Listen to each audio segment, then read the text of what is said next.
What are some common signs that someone grew up with sh*tty parents?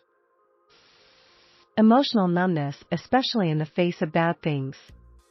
Once you've seen enough shit, certain things just don't faze you anymore. You remember being severely neglected, yet you were told you were spoiled. Haha, I regret clicking on this thread. Having no desire to see them. They lie. Lies specifically for avoiding conflict. Actually, I changed my answer to avoiding conflict. It's avoidance until an explosion. It's all they know. Edit, thanks for the silver. I had a rough day, it's almost 5 a.m. and I'm still up, so, 2 rough days, so I didn't log in for a while and wow. What a depressingly large response. XD, oh. We're all effed up. Some personal reference, I used to lie so frequently it was easier than remembering the truth. I would get mad at characters on TV for being so bad at coming up with a plausible denial. One day I decided I was broken and now I won't lie. I tell the truth all the time and it's so calming. My spouse, also shite parents, will lie about anything money related, thanks in-laws, but he's so bad at it and never covers his tracks. Like, come on. At least have some childhood trauma that makes you good at it. For real, he just says everything was on sale. I've gotten used to just ignoring anything he says about money. They don't understand simple gestures of kindness. Took my husband a long time to understand that my parents liked giving little gifts to people and doing things for them, that they weren't trying to insult him or us or make us feel incompetent, they were just showing affection. Edit, some people are focusing on the gift part of this, while I was trying to emphasize the kindness. Like, my dad, or brothers, offering to help or keep company when he mentioned he had to fix the deck or paint the shed or go to the junkyard for a car part. To him the offer was insulting and suspicious. To them it was just what you do to make someone's life easier. But in his family that notion didn't exist, so he couldn't figure out why it was happening, except he didn't think it could be a good reason. Not being able to remember the majority of their childhood. I'm talking about huge gaps of time you just cannot recall. I get it. Repressing the memories is just the mind trying its best to protect itself. Paranoia, the inability to trust others and obsessively overthinking every conversation they have. Also, speaking from a personal perspective, people that grew up with toxic parents continue to question their sanity and reality here and there from the continuous gaslighting. They don't form attachments to others. They grew up in an environment where such attachments were a negative and/or resulted in negative outcomes. Doesn't talk about their interests because parents have never showed interest/belittled them. They are always trying to figure out what they did wrong and what they're supposed to be doing and how, while editing their own thoughts and feeling vaguely bad. They're a desperate people pleaser. Someone who'll leap to the aid of anyone, who'll give up anything they have so that someone else doesn't miss out, who will go well out of their way to be of assistance, and who abhors needing any help themselves.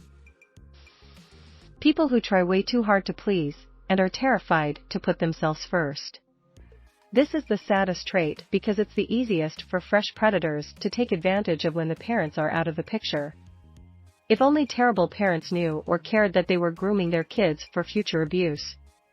Edit, putting yourself first in this context does not mean being selfish or narcissistic. It means having the capacity to set healthy boundaries. It means understanding that your opinions have merit, that your emotions matter, that you should have complete bodily autonomy, and that you shouldn't fear the wrath of Zeus if you say no.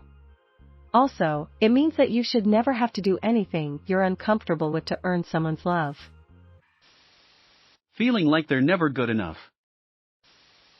Control freak. They grew up in chaos, alcoholism, gambling, foreclosure, and are obsessed with averting some unforeseen disaster. They're completely unwilling to open up and share anything because in their experience it will always be used against them. I'm starting to think my parents weren't the best parents. Why is nobody mentioning the silent footsteps? When you grow up with parents that will yell at you for existing, you develop the ability to hide your presence as much as possible, and always try to keep your noise and visibility to a minimum. Going into random panic mode when something insignificant goes sideways. They go out of their way to please people. They can't take compliments because they're so used to being put down. They flinch if they hear someone raise their voice, or at loud noises. Edit.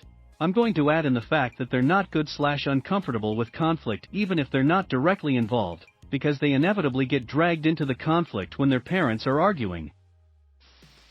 They get attached way too quickly to anyone that shows the bare minimum of human empathy. Is this how I write it? Towards them.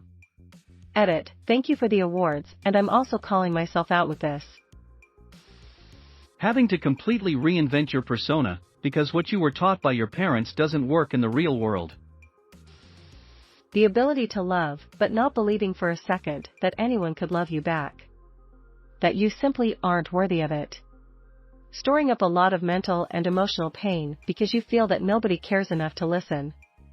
Lacking self-confidence in all areas of life, even ones you seemingly excel in by others' opinions.